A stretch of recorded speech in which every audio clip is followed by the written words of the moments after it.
Hello everyone, my name is Anam Fatima and welcome to Lifelong Learning। जैसा कि हमने जो बैच स्टार्ट किया है आप सभी जानते हैं, ये चाइल्ड डेवलपमेंट एंड पेडागोजी का स्पेशल बैच है जिसमें हम डिटेल में डिस्कस करेंगे सारी चीज़ों को। हम एक एक करके स्टेप बाय स्टेप आगे बढ़ेंगे। ओके, हम सारी चीज़ों को इनिशियल लेवल पर स्टार्ट कर रहे हैं, यानी कि हम फर्स्ट यूनिट यानी कि एक तरीके से हम कॉन्सेप्ट बिल्ड करके अपनी चीज़ों को स्टार्ट करेंगे, अपने सिलेबस को स्टार्ट करेंगे। ओके, यानी कि आपको इतना स्लोली समझाया जाएगा, आपको एक एक स्टेप समझ में आएगा। ओके, जिसमें हमने जो हमारी फर्स्ट क्लास थी उसमें हमने जाना था अपने सिलेबस के बारे में, हमने यूनिट्स को डिस्कस किया था, कौन कौन से चैप्टर्स हैं इन यूनिट्स में। ओके, एंड नेक्स्ट हमने कल की क्लास में क्या डिस्कस किया था? हमने कल की क्लास में किया था साइकोलॉजी यानी कि मनोविज्ञान, जो हमारी फर्स्ट यूनिट है हमने उसके बारे में पढ़ा था। ठीक है, कि मनोविज्ञान क्या है, मनोविज्ञान के तहत किन किन चीज़ों का अध्ययन किया जाता है। ठीक है, अब एक बार स्पीड में रिवीजन कर लगा लेते हैं। ओके, देखिए, व्हाट इज साइकोलॉजी? मनोविज्ञान क्या है? Psychology is defined as a science which studies mental processes, experience and behaviour in different context. यानी कि मनोविज्ञान वह विज्ञान है जो हमारी मानसिक प्रक्रियाओं तथा हमारे अनुभव और व्यवहारों का अध्ययन करता है। यानी कि जो मनोविज्ञान है वो क्या है?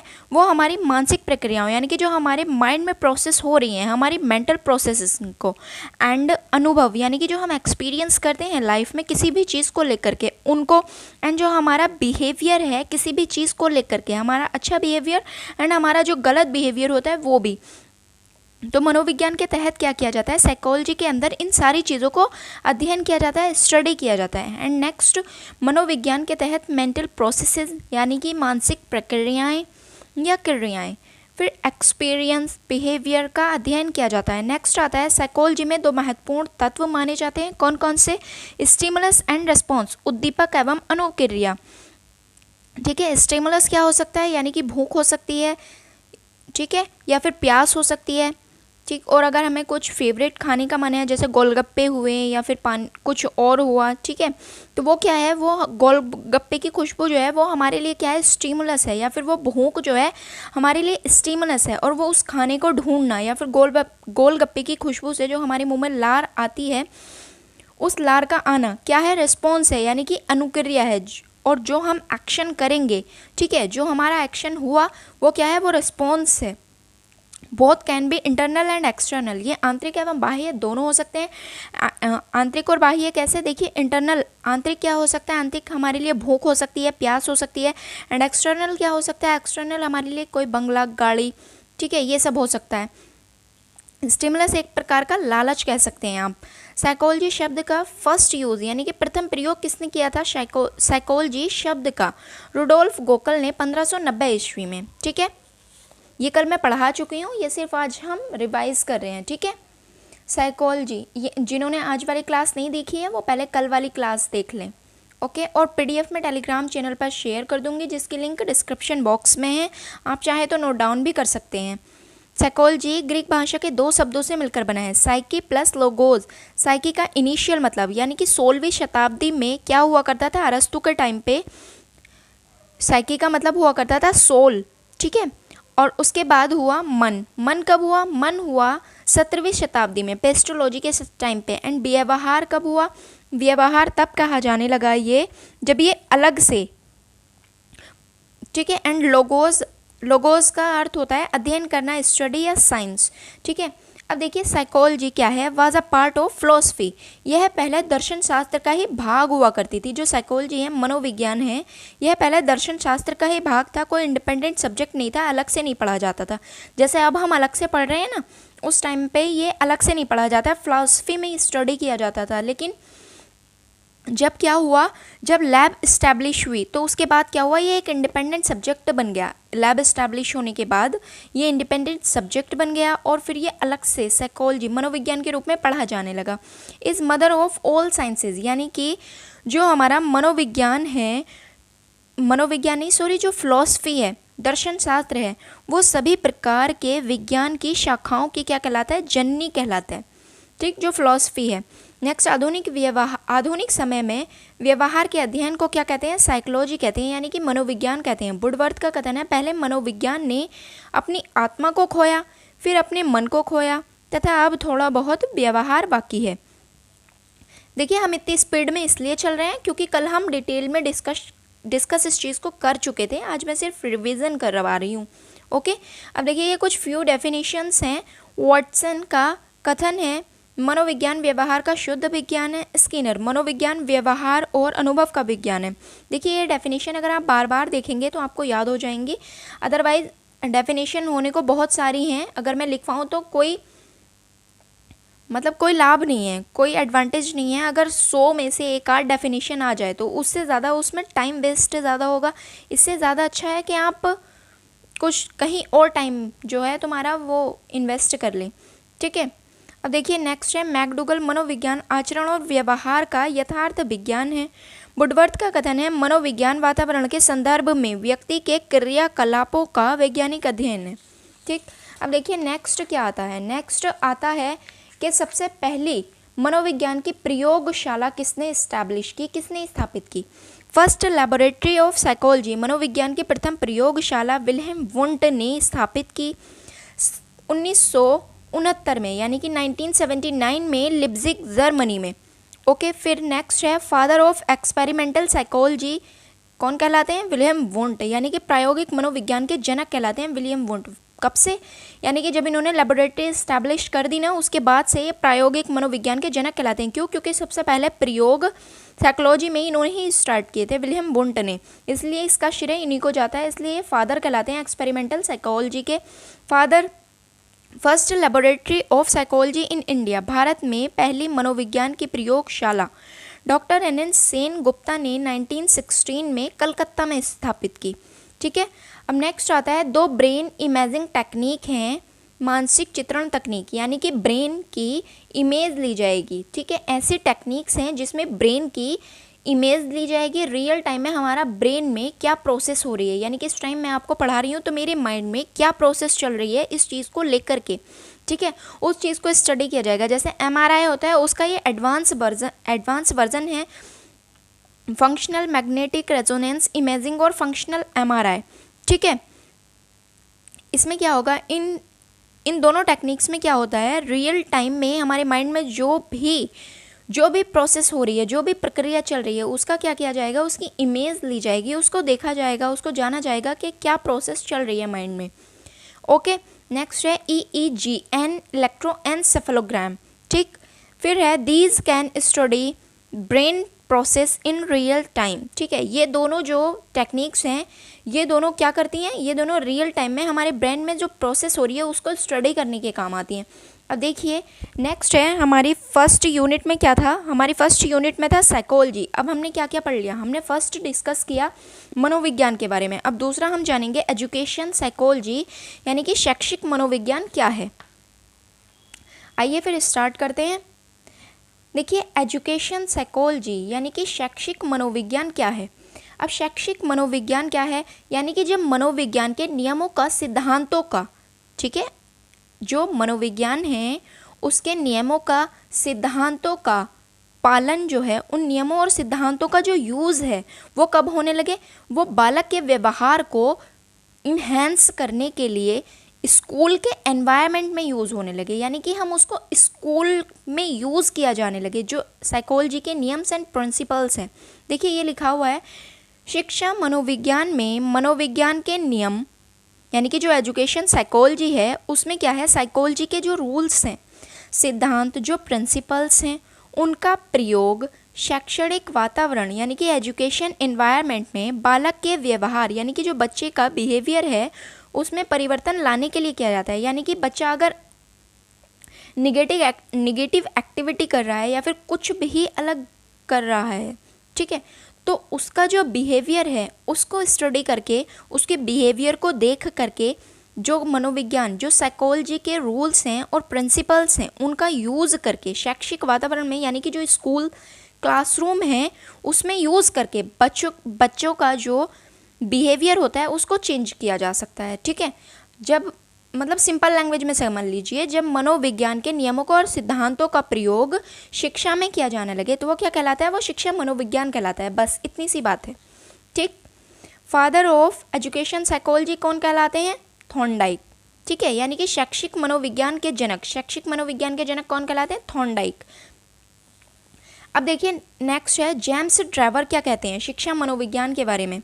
अब जेम्स ट्रेवर भी कुछ ऐसा ही कहते हैं, शिक्षा मनोविज्ञान यानी कि जो एजुकेशन साइकोलॉजी है वो व्यवहारिक मनोविज्ञान की यानी कि हमारे बिहेवियर साइकोलॉजी की वह शाखा है, वह ब्रांच है जो शिक्षा में मनोवैज्ञानिक सिद्धांतों यानी कि जो एजुकेशन में साइकोलॉजिकल प्रिंसिपल्स तथा खोजों यानी कि जो एक्सपेरिमेंट्स हुए हैं, खोजों के प्रयोग के साथ ही शिक्षा की समस्याओं के मनोवैज्ञानिक अध्ययन से संबंधित है।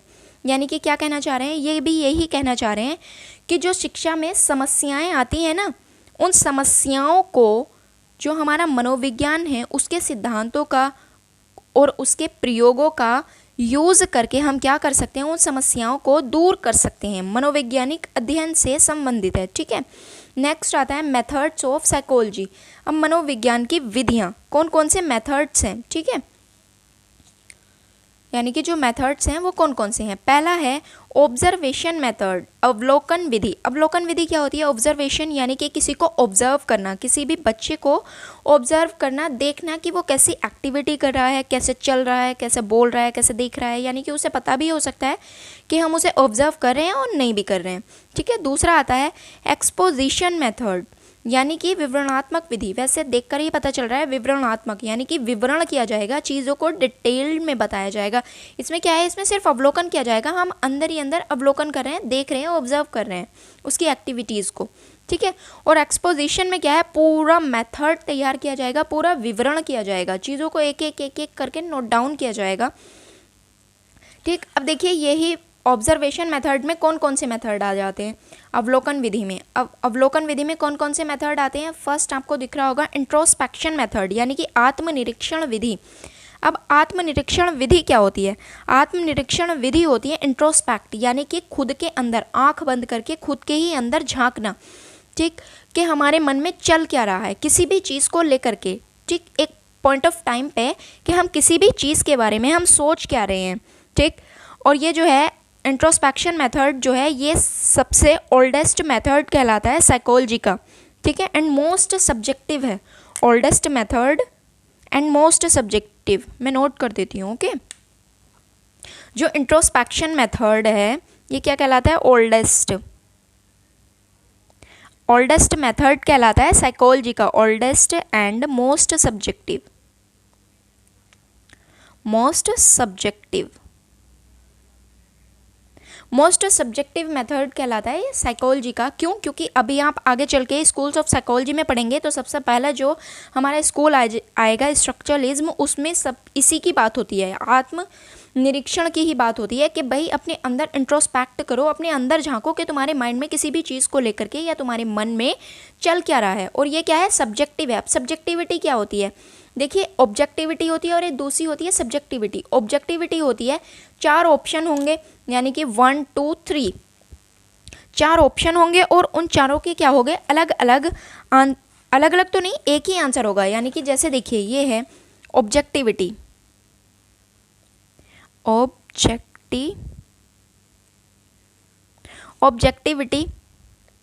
ऑब्जेक्टिविटी नेक्स्ट दूसरा है सब्जेक्टिविटी।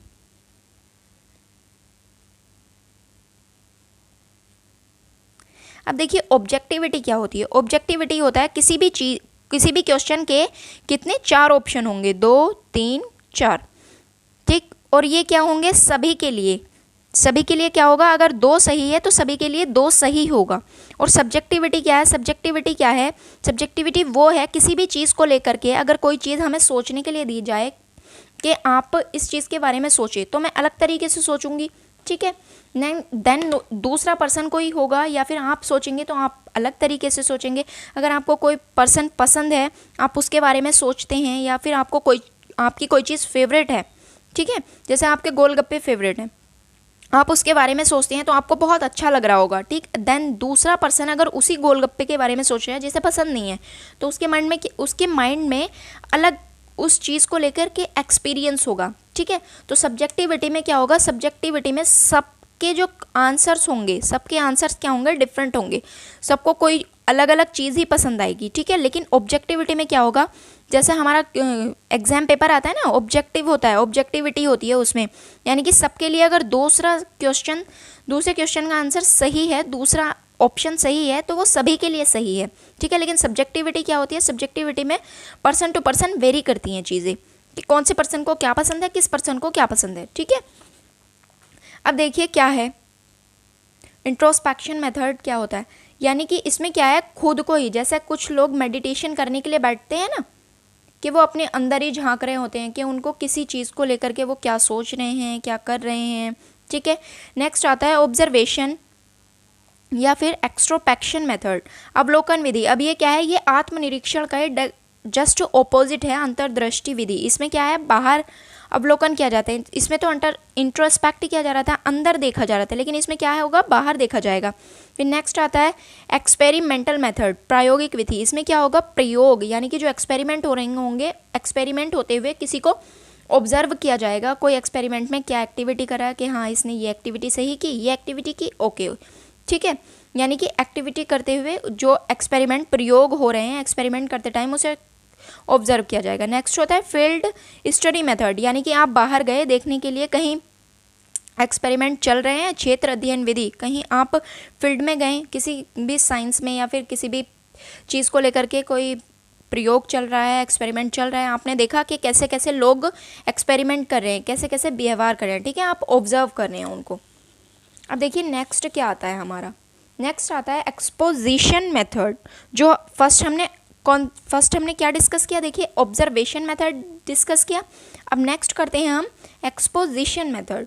अब एक्सपोजिशन मेथड क्या होता है, इसे आपको देखकर ही पता चल रहा होगा, विवरणात्मक, यानी कि किसी भी चीज़ का विवरण किया जाएगा, किसी भी चीज़ को डिटेल्ड में लिखा जाएगा, विवरणात्मक विधि। अब देखिए इसमें क्या आता है, फर्स्ट केस हिस्ट्री मेथड, व्यक्ति वृक्क विधि। अब केस हिस्ट्री मेथड क्या होता है, केस हिस्ट्री मेथड वो मेथड होता है जिसमें क्या किसी भी घटना के या किसी भी व्यक्ति की पूछताछ के लिए या उससे जानकारी के लिए कहाँ तहत उस चीज़ की तह तक जाया जाता है, यानी कि स्टार्टिंग से उसे स्टडी किया जाता है कि इसने किस टाइम पे क्या चेंजेस आए हैं, क्या नहीं आए हैं, आगे चल के क्या करने वाला है, ठीक है। इन चीज़ों को स्टडी किया जाता है केस हिस्ट्री मेथड में।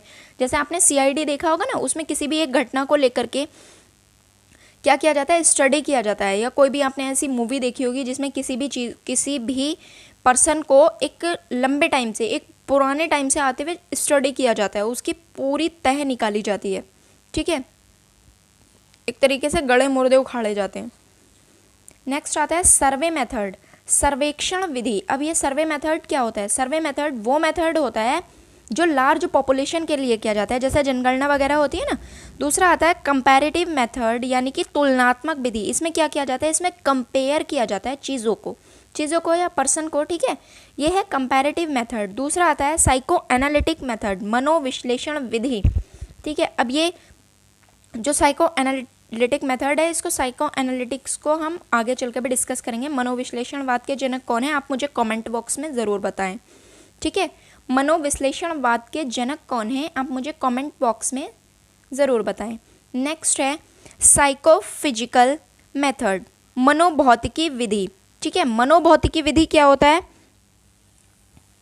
मनोभौतिकी विधि होता है यानी कि मन के बारे में जानना। नेक्स्ट है इंटरव्यू मेथड, साक्षात्कार विधि। अब साक्षात्कार विधि क्या होती है, इंटरव्यू लिया जाता है किसी भी पर्सन का चीज़ को लेकर के कि हाँ भाई तुमने ऐसा किया या फिर ऐसे कोई घटना घटित हुई थी, उसमें इंटरव्यू ले लेते हैं, अच्छा क्या क्या कोई रिव्यू देता है, ठीक। फिर आता है जेनेटिक मेथड, आनुवंशिक या विकास विधि। नेक्स्ट आता है एक्सपेरिमेंटल मेथड, प्रायोगिक विधि, क्लिनिकल मेथड, नैदानिक विधि। अब देखिए इंट्रोस्पेक्शन मेथड क्या, आत्मनिरीक्षण विधि, प्रोपाउंड बाय E.B. टिचनर, यानी कि इसको प्रोपाउंड करने वाले कौन थे, E.B. टिचनर थे। जो हमारी क्या है इंट्रोस्पेक्शन मेथड है, उसको प्रोपाउंड करने वाले कौन थे, E.B. टिचनर, ठीक।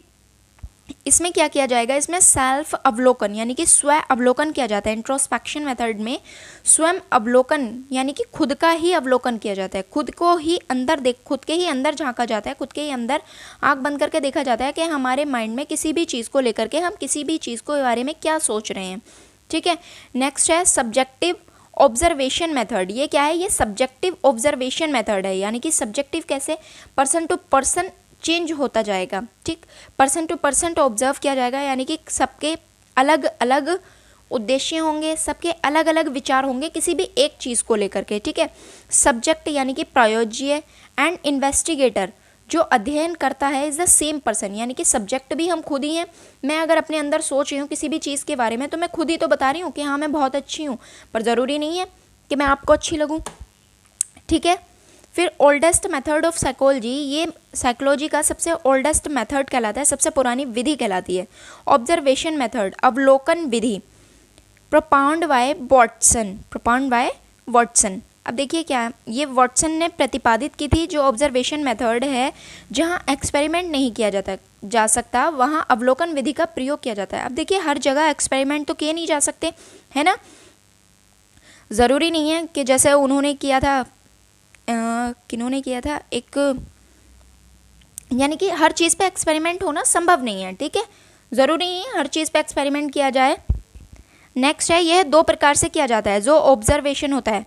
ठीक है, फर्स्ट कौन सा है, नेचुरलिस्टिक मेथड। नेक्स्ट है ऑब्जेक्टिव मेथड। नेचुरलिस्टिक क्या है, प्राकृतिक अवलोकन है। प्राकृतिक अवलोकन यानी कि नेचुरल एनवायरनमेंट में नेचुरल तरीके से आप किसी को ऑब्जर्व करते हैं, सामने वाले पर्सन को पता भी नहीं है कि आप उसको ऑब्जर्व कर रहे हैं, उसकी एक्टिविटी को नोट करें कि हाँ भाई ये एक्टिविटी रॉन्ग है, ये एक्टिविटी राइट है। ठीक है, तो ये नेचुरलिस्टिक है, नेचुरल तौर पर किया जाता है। ठीक, उस सामने वाले पर्सन को पता हो भी सकता है, नहीं भी हो सकता। नेक्स्ट है ऑब्जेक्टिव ऑब्जर्वेशन। इसमें क्या है, उद्देश्य पहले से ही सेट किए होते हैं कि हाँ हमें इस लेवल पे चेक करना है कि इस लेवल पे ये क्या रिव्यू देता है, क्या फीडबैक देता है। ठीक है, ऑब्जेक्टिव ऑब्जर्वेशन, इसमें पहले से ही उद्देश्य सेट किए हुए होते हैं कि हमें इस लेवल पर चेक करना है। ठीक है, अब नेक्स्ट देखिए आगे चलते हैं। नेक्स्ट क्या है, नेक्स्ट है एक्सपेरिमेंटल मेथड, प्रायोगिक विधि। इस विधि को विलियम वुंट ने प्रतिपादित किया। यह व्यवहार अध्ययन का सबसे महत्वपूर्ण अध्ययन है। विलियम वुंट वही जो प्रायोगिक मनोविज्ञान के जनक कहला रहे थे, यानी कि फादर ऑफ एक्सपेरिमेंटल साइकोलॉजी। इन्होंने ही एक्सपेरिमेंटल मेथड को इस्टेब्लिश किया था। ठीक है, स्टेप ऑफ एक्सपेरिमेंटल मेथड। अब एक्सपेरिमेंटल मेथड के क्या क्या स्टेप्स हो सकते हैं। अब देखिए फर्स्ट होगा आइडेंटिफिकेशन ऑफ द प्रॉब्लम, समस्या की पहचान करना। सबसे पहले तो समस्या यानी कि जो प्रॉब्लम है उसके बारे में जाना जाएगा, तभी तो हम किसी को, डॉक्टर्स भी है पहले प्रॉब्लम का पता लगाते हैं कि एक्चुअल में प्रॉब्लम है क्या, इसीलिए वो डिफरेंट टाइप्स के अलग अलग तरीके से टेस्ट कराते हैं। अगर फीवर है तो उसमें भी प्लेटलेट्स का टेस्ट अलग होगा। ठीक है, मलेरिया का अलग होगा, टाइफाइड का अलग होगा। ठीक है, तो यानी कि पहले प्रॉब्लम का पता लगाया जाएगा, पहले समस्या को जाना जाएगा कि एक्चुअल में समस्या है क्या। ठीक है, फिर वैसे ही बच्चे के साथ भी वैसे ही हो सकता है। आप है ना, सबसे पहले आप बच्चे की प्रॉब्लम को जानने की कोशिश करेंगे। अगर वो नहीं किसी चीज़ को क्लासरूम में एक्सप्रेस कर पा रहा है या नहीं समझ पा रहा है तो पहले आप जानेंगे कि प्रॉब्लम आखिर है क्या, कि वो बोल क्यों नहीं पाता क्लास में। ठीक है, फिर फॉर्मुलेशन ऑफ हाइपोथेसिस, परिकल्पनाओं का निरूपण। फिर आप परिकल्पनाएं बनाएंगे, फॉर्मुलेशन ऑफ हाइपोथेसिस यानी कि परिकल्पनाएं बनाएंगे। नेक्स्ट है डिज़ाइनिंग द एक्सपेरिमेंट, फिर प्रयोग डिज़ाइन करेंगे। ठीक है, यानी कि आपको क्या प्रयोग करने हैं, आपने पहले परिकल्पनाएं बनाई कि हाँ भाई हमने ऐसे ऐसे करके इस बच्चे को टेस्ट करना है। फिर आप क्या करेंगे, फिर जो परिकल्पनाएं बनाई हैं उसके अकॉर्डिंग आप एक्सपेरिमेंट करेंगे, आप उसको टेस्ट करेंगे। ठीक है, फिर टेस्टिंग द हाइपोथेसिस, फिर आपने जो परिकल्पनाएं बनाई थी उन परिकल्पनाओं को क्या करेंगे, उन परिकल्पनाओं का परीक्षण करेंगे, टेस्ट करेंगे कि वो परिकल्पनाएं कहाँ तक काम कर रही हैं या नहीं कर रही हैं। फिर एनालिसिस ऑफ रिजल्ट, परिणामों का विश्लेषण, यानी कि जो परिणाम यानी कि जो रिजल्ट निकल के आया उसको एनालिसिस किया जाएगा, उसको जाना जाएगा। ठीक है, उसका विश्लेषण किया जाएगा, खोल करके विस्तार में देखा जाएगा। फिर होगा interpretation and conclusion of result, परिणामों की व्याख्या एवं निष्कर्ष। फिर क्या होगा, interpretation and conclusion of result, फिर परिणामों की व्याख्या की जाएगी, यानी कि जो रिजल्ट निकल के आया उसकी व्याख्या की जाएगी। फिर देखा जाएगा कि हमें ये करने से निष्कर्ष क्या निकला, आखिर बच्चे में इम्प्रूवमेंट कितनी हुई। ठीक है। नेक्स्ट आता है केस हिस्ट्री मेथड, व्यक्तिवृत्त विधि। इस विधि को फ्रेडरिक लीपले ने प्रतिपादित किया। केस स्टडी किसी व्यक्ति, समूह या घटना का गहन विश्लेषण है, यानी कि किसी भी एक पर्सन का, समूह का, यानी कि किसी भी एक ग्रुप का, ठीक है, या फिर एक घटना का, एक्सीडेंट का गहन विश्लेषण है, यानी कि तह तक जाना, उसके बारे में पूरा, यानी कि फर्स्ट टू लास्ट स्टेज तक उसको स्टडी करना, क्या है, केस हिस्ट्री मेथड है। यह है व्यक्तिगत साक्षात्कार, यानी कि उस ग्रुप का, उस व्यक्ति का या फिर उस घटना में जो लोग शामिल थे उनका क्या जाएगा, इंटरव्यू, उनका इंटरव्यू लिया जाएगा कि हाँ भाई ये घटना कैसे कैसे घटित हुई, ठीक है, या फिर कोई पर्सन था तो उससे कंफर्म किया जाएगा, या फिर कोई समूह था, कोई ग्रुप था, उसमें इंडिविजुअल तरीके से लोगों से डिस्कस किया जाएगा कि हाँ भाई ये घटना कैसे घटित हुई। प्रत्यक्ष अवलोकन, डायरेक्ट ऑब्जर्वेशन किया जाएगा, यानी कि डायरेक्ट ऑब्जर्व किया जाएगा, उसको देखा जाएगा कि वो कैसे एक्टिविटी कर रहा है। और अभिलेखीय रिकॉर्ड, एनेक्डोट्स बनाए जाएंगे, छोटे छोटे जो घटनाएं होती हैं उनको नोट किया जाएगा, ठीक है, कि उसने उस सेवरल पॉइंट ऑफ टाइम पे ये एक्टिविटी की थी, उसने ये एक्टिविटी की थी, ठीक है, तो उनको एनेक्डोट्स बनाए जाएंगे। जैसे कि स्कूल में भी होता है कि आज बच्चा डायरी नहीं लाया, अच्छा आज बच्चे ने ये काम अच्छा किया, अच्छा आज बच्चे ने ये अच्छा सुनाया, तो क्या करते हैं कि छोटे छोटे एनेक्डोट्स बना लेते हैं, अपनी फाइल तैयार कर लेते हैं जो आगे चलकर के काम आती है। सभी विभिन्न तकनीकों का प्रयोग किया जाता है इस केस हिस्ट्री मेथड में। इन सारी चीज़ों का क्या किया जाता है, यूज़ किया जाता है, जैसे इंटरव्यू हो गया, डायरेक्ट ऑब्जर्वेशन हो गया, एनेक्डोट्स, रिकॉर्ड्स हो गए, इन चीज़ों का, ठीक है। नेक्स्ट आता है सर्वे मेथड, सर्वेक्षण विधि। अब सर्वेक्षण विधि क्या है, survey method, it is used to collect information from people at a large scale, यानी कि एक बड़ी पॉपुलेशन के लिए यूज़ किया जाता है इस मेथड को, जैसे जनगणना वगैरह होती है, ठीक है। अब ऐसा तो है नहीं ना कि अगर 40 लाख लोग हैं, 40 लाख लोगों के लिए केस हिस्ट्री मेथड का यूज़ किया जाएगा, नहीं, केस हिस्ट्री मेथड का यूज़ किया जाएगा किसी पर्सन के लिए, किसी समूह के लिए, या फिर किसी एक्सीडेंट के लिए, किसी घटना के लिए, ठीक है। लेकिन बहुत बड़ी पॉपुलेशन पे, एक लार्ज पॉपुलेशन पे क्या किया जाएगा, सर्वे मेथड का यूज़ किया जाएगा। अब देखिए सर्वे मेथड का यूज़ में क्या क्या होगा। सबसे पहला होगा क्वेश्चनेयर। क्वेश्चनेयर क्या होते हैं, जैसे कुछ कुछ क्वेश्चन पूछा जाएगा कि हाँ आपके घर में कौन कौन रहता है, ठीक है, आपके घर में कौन, अपनी फैमिली में कौन कौन है, आपके पापा कितने भाई बहन हैं, ठीक है, आपके कितने बच्चे हैं, ये सब कंफर्म किया जाएगा। क्वेश्चनेयर, क्वेश्चंस होते हैं उनको कंफर्म किया जाता है। फिर चेकलिस्ट होगी, यानी कि आपसे पूछेंगे आपके घर में कूलर है, हाँ आप बोलेंगे यस, तो वो टिक कर देंगे। चेकलिस्ट होती है, यानी कि कुछ कुछ पॉइंट्स लिखे हुए होते हैं, जैसे कूलर लिखा हुआ है, जिसने हाँ बोला उसका टिक लगा दिया, जिसने ना बोला उसका ना लगा दिया, ठीक है, ये चेकलिस्ट होती है। नेक्स्ट जो दूसरा है रेटिंग स्केल, कि भाई रेटिंग स्केल क्या है, आउट ऑफ 10 कितना आया, कितने क्वेश्चनेयर सही हैं, कितनी चेकलिस्ट में कंप्लीट रैंकिंग निकली, ठीक है, तो उसको रेट किया जाता है कि आउट ऑफ 10 कितना रेट किया जाएगा। फिर इन्वेंट्री आता है, ठीक है, क्वेश्चनेयर से इन्वेंट्री जो है वो थोड़ा लार्ज हो जाता है। अब नेक्स्ट जो देखिए आगे क्या है, आगे हम पढ़ने वाले हैं डेवलपमेंटल मेथड। अब डेवलपमेंटल मेथड क्या होते हैं, यानी कि विकासात्मक विधि। विकासात्मक विधि है क्रॉस सेक्शनल मेथड, क्रॉस अनुभागीय अध्ययन। दूसरा है लॉन्गिट्यूडिनल मेथड, लंबवत अध्ययन। अब देखिए क्रॉस सेक्शनल मेथड क्या होता है, क्रॉस सेक्शनल मेथड क्रॉस से ही पता चल रहा है, और लॉन्गिट्यूडिनल से पता चल रहा है एक लंबे टाइम के लिए। क्रॉस सेक्शनल से पता चल रहा है कि इसमें क्या होगा, क्रॉस सेक्शनल में यानी कि सेम ग्रुप को, यानी कि डिफरेंट ग्रुप को, क्रॉस सेक्शनल में होगा डिफरेंट ग्रुप्स को, अलग अलग ग्रुप को एक पार्ट ऑफ एक टाइम पीरियड पे, यानी कि एक समय पे स्टडी किया जाएगा, ठीक है। डिफरेंट ग्रुप्स होंगे, उनको एक सेवरल टाइम में डिस्कस किया जाएगा, उनके बारे में जाना जाएगा। और लॉन्गिट्यूडिनल में क्या होगा, लॉन्गिट्यूडिनल में होगा कि जो ग्रुप्स होंगे, ग्रुप्स होगा एक, और उसको क्या किया जाएगा, लंबे समय तक डिफरेंट टाइम पे स्टडी किया जाएगा। यदि अगर कोई पर्सन है, उसको देखा जाएगा कि वो 2005 में कैसा था, वो 2006 में कैसा है, वो 2007 में कैसा है, अब वो 2025 में कैसा हुआ, ठीक है, इसके बारे में जाना जाएगा, ठीक। ये क्या हो गया, ये हो गया हमारा लॉन्गिट्यूडिनल मेथड। क्रॉस सेक्शनल में क्या होगा, डिफरेंट ग्रुप्स को, जो अलग अलग ग्रुप्स हैं उनको एक टाइम पे स्टडी किया जाएगा, एक ही टाइम पे, यानी कि इस ग्रुप में ये प्रॉब्लम है, इस ग्रुप में ये प्रॉब्लम है, इस ग्रुप में ये प्रॉब्लम है, ठीक है, एक टाइम पे स्टडी किया जाएगा और बस। और लॉन्गिट्यूडिनल मेथड क्या है, एक लंबे समय तक चलेगा कि आज स्टडी किया, फिर नेक्स्ट ईयर कर रहे हैं, फिर अगले 40 साल के बाद उसको स्टडी कर रहे हैं, फिर जब वो बूढ़ा हो गया तब स्टडी कर रहे हैं। ठीक है, ये हो गया लॉन्गिट्यूडिनल। अब आता है नेक्स्ट क्लिनिकल मेथड, नैदानिक विधि, propound by Lightner Witmer. Witmer ने इसे प्रोपाउंड किया था।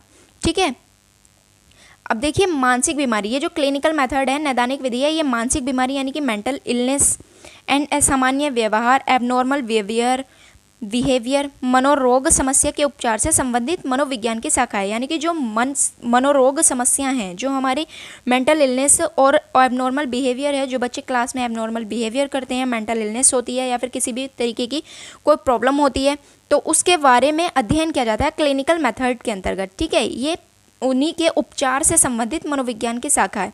ठीक है, आज के लिए इतना ही। ठीक है, आप एक बार इन चीज़ों को रिवाइज कर लीजिएगा। अच्छा हाँ, एक सेकेंड, मैं थोड़ा डिटेल में क्रॉस सेक्शनल और लॉन्गिट्यूडिनल और समझा देती हूँ। क्रॉस सेक्शनल स्टडी होता है different groups compared, different groups को कंपेयर किया जाएगा सेम टाइम पे। देखिए first group, second group, third group. अब इन तीनों ग्रुप्स को हमने क्या किया, 2003 में स्टडी किया, 2003 में स्टडी किया, 2003 में स्टडी किया। यानी कि group first, group second, group third एक ही टाइम पर, सेम टाइम पर इन तीनों ग्रुप को स्टडी किया। इस ग्रुप में अलग 3 पर्सन होंगे या फिर ज़्यादा भी हो सकते हैं या कम भी हो सकते हैं। इस ग्रुप में अलग पर्सन होंगे, इस ग्रुप में अलग पर्सन होंगे, लेकिन कब किया हमने, एक ही टाइम पे। क्रॉस सेक्शनल में डिफरेंट ग्रुप को एक ही टाइम पर स्टडी किया जाता है। अब देखिए लॉन्गिट्यूडिनल में क्या है, लॉन्गिट्यूडिनल में है कि है same group compared over time. Over time यानी कि 2005 में स्टडी किया इस ग्रुप को। इस ग्रुप में क्या है, 4 लोग हैं, इन चारों लोगों को कब किया, 2005 में स्टडी किया। उसके बाद क्या हुआ, जब ये लोग बड़े हो गए तो उसके बाद इन लोगों का कब किया, 2021 में स्टडी किया, 2021 में। उसके बाद क्या कर रहे हैं, उसके बाद 2035 में इन्हीं ग्रुप को स्टडी कर रहे हैं। ठीक है, यानी कि सेम ग्रुप को कंपेयर्ड किया जाता है ओवर टाइम, यानी कि कंप्लीट टाइम में इन ग्रुप्स को कंपेयर किया जाएगा, इन ग्रुप्स को स्टडी किया जाएगा। ठीक है, समझ आ गया होगा मे बी, आई थिंक। तो आज के लिए बस इतना ही, मिलते हैं कल नेक्स्ट क्लास में। कल हम डिस्कस करेंगे स्कूल्स ऑफ साइकोलॉजी, मनोविज्ञान के संप्रदाय। आप एक बार इनको रिवाइज कर लीजिएगा। ये जो हैं ये फैक्चुअल चीज़ें ज़्यादा थी, याद रखने वाली चीज़ें ज़्यादा हैं। देखिए अगर 1 मार्क्स के अराउंड भी हमें कहीं से मिल रहा है तो हम उसको पढ़ेंगे, हम उसको डिस्कस करेंगे। क्यों, क्योंकि वो 1 नंबर भी हमारा छूटे नहीं। इसलिए आप इनको रिवाइज कर लीजिएगा। यानी कि आपको सिर्फ इतना पता चल रहा है कि कौन से मेथड में, ऑब्जर्वेशन में कौन से आते हैं और एक्सपोजिशन में कौन से आते हैं। ठीक है, आपको पता होना चाहिए कौन से मेथड में कौन कौन से मेथड्स आते हैं। ओके, ठीक है, तो फिर मिलते हैं कल के क्लास में। आज के लिए बस इतना ही। कल हम schools of psychology, schools of psychology मनोविज्ञान के संप्रदाय को डिस्कस करेंगे। चलिए फिर, एंड PDF में टेलीग्राम चैनल पर शेयर कर दूंगी। Take care, bye bye.